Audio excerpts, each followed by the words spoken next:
¿Qué pasa realmente en nuestro organismo cuando la presión del día a día y el estrés desbordan nuestras capacidades de respuesta? Tal vez muchas veces usted lo ha experimentado y ha sentido el impacto de estas situaciones. Por eso hoy continuamos profundizando en el mundo del estrés. Vamos a hablar acerca de qué sucede cuando el estrés satura nuestro cuerpo y cuál es el límite de la resistencia de nuestro organismo. En episodios anteriores, recordemos que habíamos abordado esa estrecha relación que existe entre factores psicológicos y factores biológicos en estos tipos de respuestas de la vida cotidiana. Pero hoy vamos a dar un paso más allá, vamos a entender cómo nuestro cuerpo se defiende y qué sucede cuando los recursos adaptativos se van agotando. Por eso entonces quiero recordar que existen algunos mecanismos neuroendocrinos que son compensatorios y que nos van a asegurar adaptarnos con mucha flexibilidad al entorno y a nuestras propias demandas internas. Ese proceso es conocido como alostasis o respuesta alostática.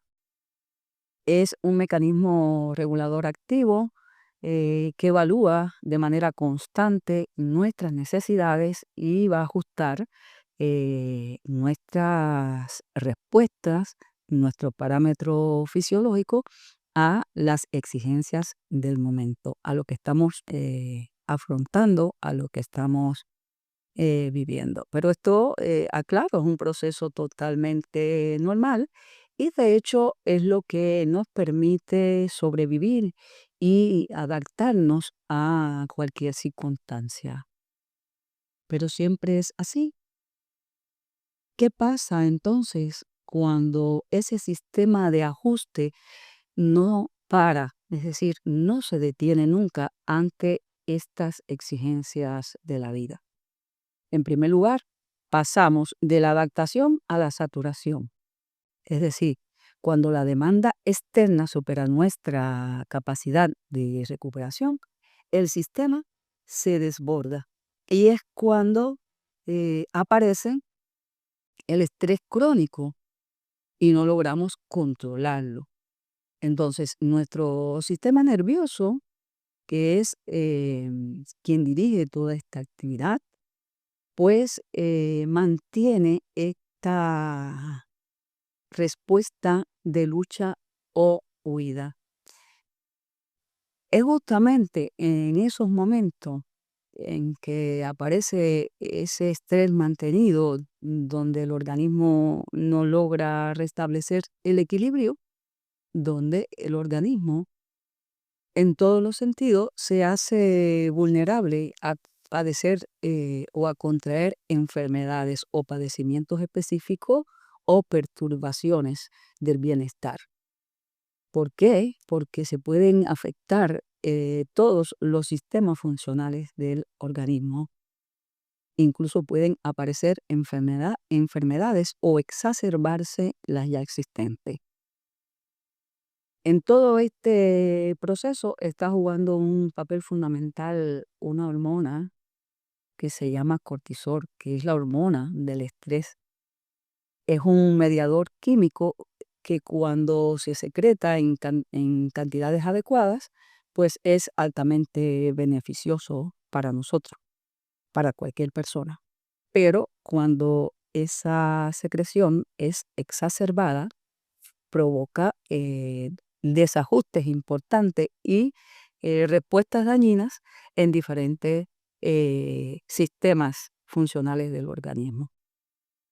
Por eso a veces con muchísima frecuencia en nuestros entornos familiares, laborales, en consultas médicas, escuchamos decir que la úlcera que tiene una persona está provocada o estuvo provocada por estrés, que la cefalea o dolor de cabeza que tiene es tensional o por estrés, que las afecciones de la piel, la dermatitis o la alopecia areata u otra enfermedad está generada por el estrés Y así existen un sinnúmero de ejemplos que pueden ilustrar cómo el estrés afecta el funcionamiento del organismo y el bienestar.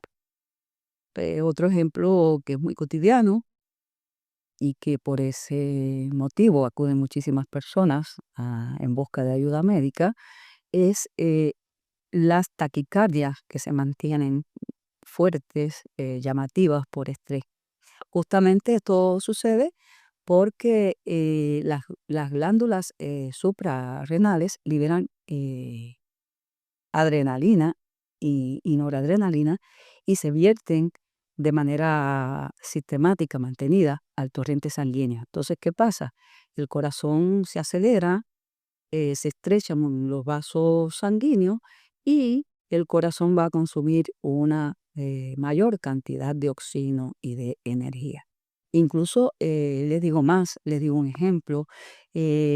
Hay momentos en que las personas acuden también en busca de atención médica porque el dolor del pecho es muy fuerte y a veces simula un infarto agudo del miocardio por las características clínicas. Y en ocasiones es producido por estrés. En ese caso, los médicos, los cardiólogos diagnostican un padecimiento que se llama síndrome de Takotsubo, el síndrome de Takotsubo o miocardiopatía por estrés. Es decir, se produce justamente por una descarga masiva de adrenalina y de cortisol y simula un infarto, pero finalmente no lo es, pero puede suceder. Es decir, que todos estos mecanismos desencadenan efectos directos sobre diferentes órganos y sistemas.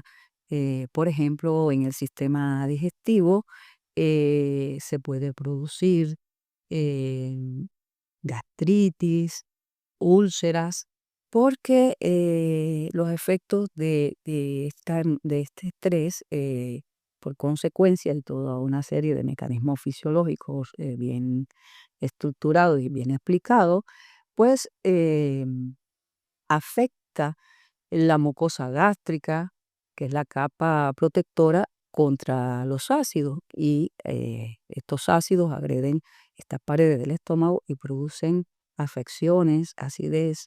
También puede suceder que se afecte la movilidad y la sensibilidad del tubo digestivo y entonces se producen dolores abdominales, se producen espasmos, pueden producir cefaleas, el estrés, porque se mantiene de manera sistemática y constante una tensión mantenida en los músculos del cuello, de los hombros, del cuero, de todo el cuero cabelludo, la musculatura miofacial y esta contracción sostenida reduce el flujo sanguíneo hacia los tejidos y se acumulan sustancias inflamatorias que generan dolor.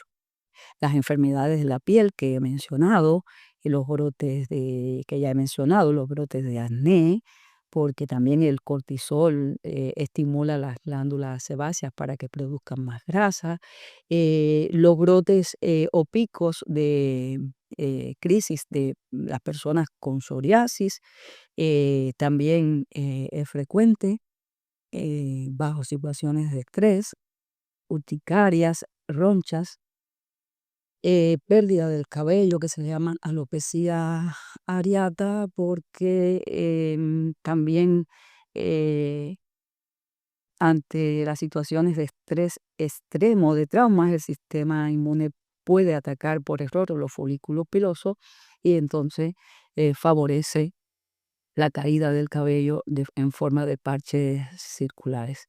Incluso eh, se sabe, se conoce, está en los protocolos de atención a este tipo de pacientes, que cuando esto sucede, la atención integral al paciente con estas enfermedades que he mencionado es dual, es decir, tiene que mantener la atención médica y la atención psicológica para que las enfermedades puedan mejorar o puedan remitir. Una de las dolencias muy prevalentes a nivel mundial son los dolores de la espalda, ujú, que no siempre tienen como causa al estrés, pero es un factor que puede ser causal o reforzador en personas que tienen patologías de la columna. ¿Por qué? Porque ante las tensiones, los trapecios, la musculatura paravertebral se mantiene contracturada y bajo toda esta tensión que no tiene manera de equilibrarse, pues se producen procesos inflamatorios y aparecen los famosos nudos o contracturas en estas zonas. Favorece entonces también los dolores articulares. ¿Por qué? Porque el resultado bajo estas situaciones de tensión puede llegar a producir un estado de inflamación sistémica de bajo grado y esto favorece y amplifica el dolor. Un sistema muy impactado por el estrés es el sistema inmune. El sistema inmune, ¿por qué? Porque el cortisol actúa también como un supresor de nuestras defensas, las defensas del organismo.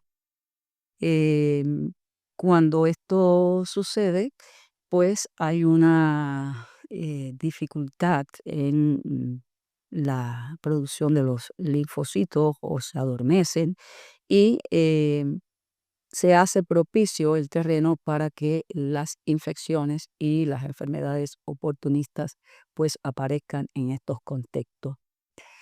Justamente muchas personas después de situaciones difíciles, con conflictos marcados, dificultades de altas tensiones laborales, familiares, migratorias, escolares, etcétera, empiezan a presentar casi que de manera encadenada diferentes enfermedades. Comienza a subirle la presión arterial, comienza a aparecer amigdalitis, gripes, herpes labiales, toda una serie de manifestaciones. Y se piensa muchas veces que es que la persona está atravesando una mala racha, ha caído en desgracia. eh, Etcétera. Esas son las expresiones más comunes, pero en realidad no es así, ¿no? Hay una relación de causa-efecto justamente por esta cuestión que está relacionada con las afectaciones del sistema inmune ante el estrés.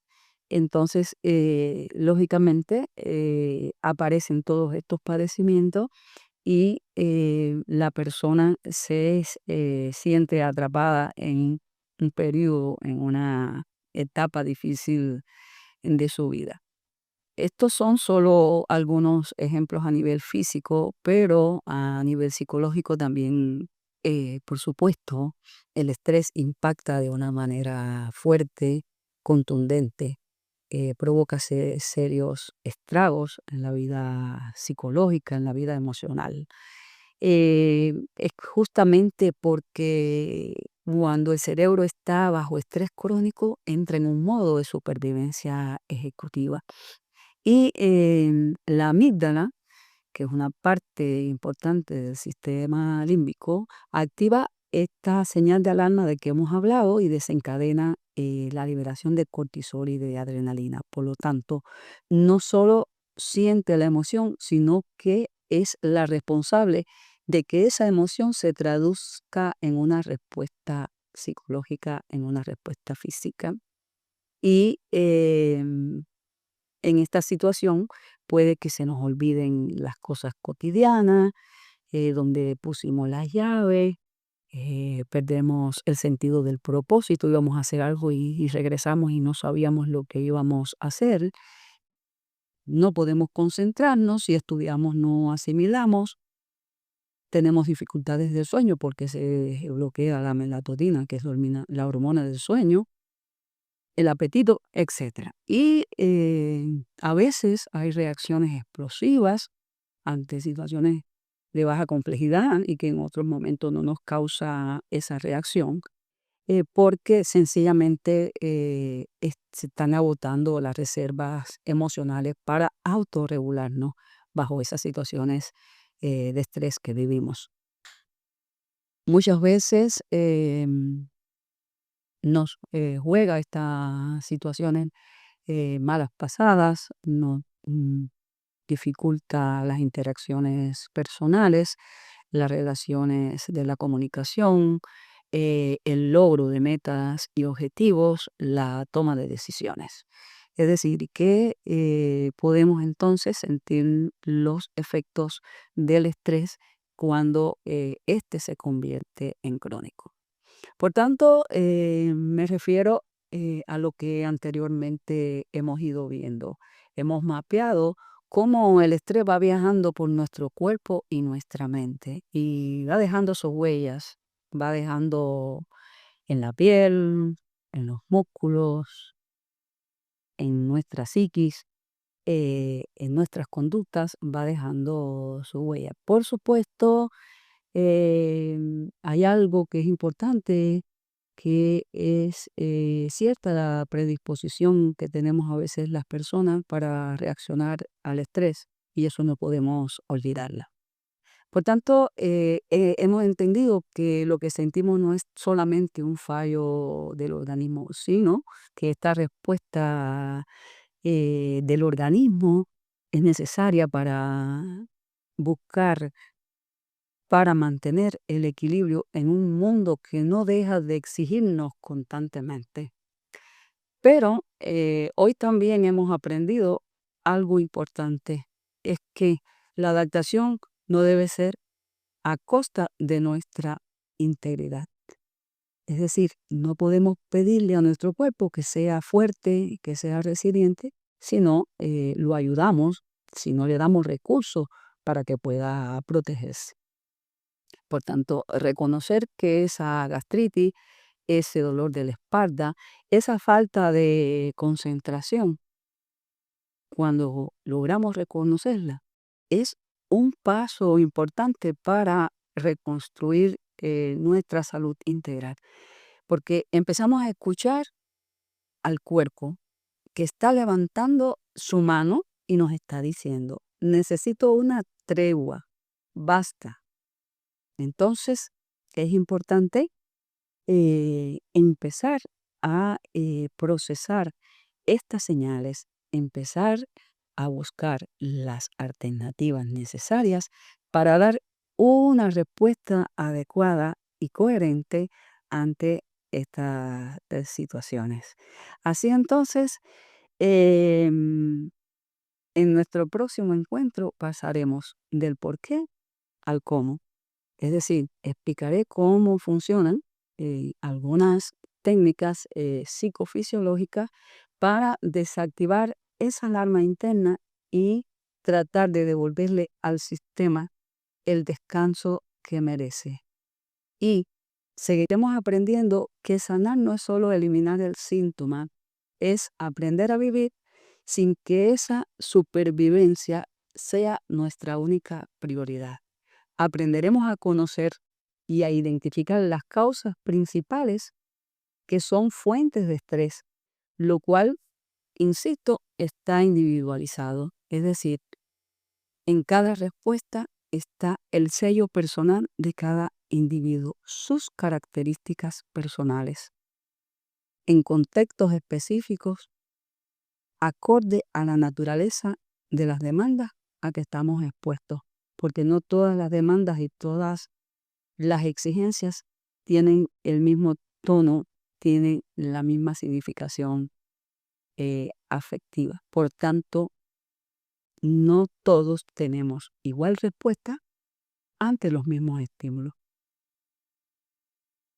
Refuerzo esta idea. Hay contingencias que muchas veces desbordan nuestra capacidad de respuesta. ¿Por qué? Porque son impactantes, porque nos desestructuran, porque nos laceran de manera extraordinaria. En ese momento es legítimo tener ese tipo de reacción emocional aguda, fuerte, porque sencillamente la vida no es una línea recta, no todo es color de las rosas, ¿verdad? Pero ahí es donde mayormente requerimos de esos recursos para gestionar las emociones, para que no se cronifiquen y para que no nos desestructuren. Con esto te invito a seguir este espacio y si deseas profundizar en estos conceptos y tomar un papel activo en tu bienestar, también te sugiero consultar mi libro publicado en Amazon, titulado Las emociones y la salud, recursos para entenderlas y gestionarlas. En este libro encontrarás una guía detallada para completar tus conocimientos y completar lo que estamos aprendiendo en este espacio. Los invito entonces a reflexionar sobre la importancia de escuchar atentamente las señales de nuestro cuerpo y también de nuestra mente. Recuerde, atenderlas es fundamental para evitar que el estrés evolucione a enfermedades y desequilibrios emocionales. Yo soy Teresa Rodríguez, psicóloga clínica, y les agradezco una vez más la atención prestada. Les doy la bienvenida de antemano a próximos encuentros, donde hablaremos de algunas técnicas psicofisiológicas para gestionar el estrés. Y ahora me despido, no sin antes decirle, no deje de cuidarse.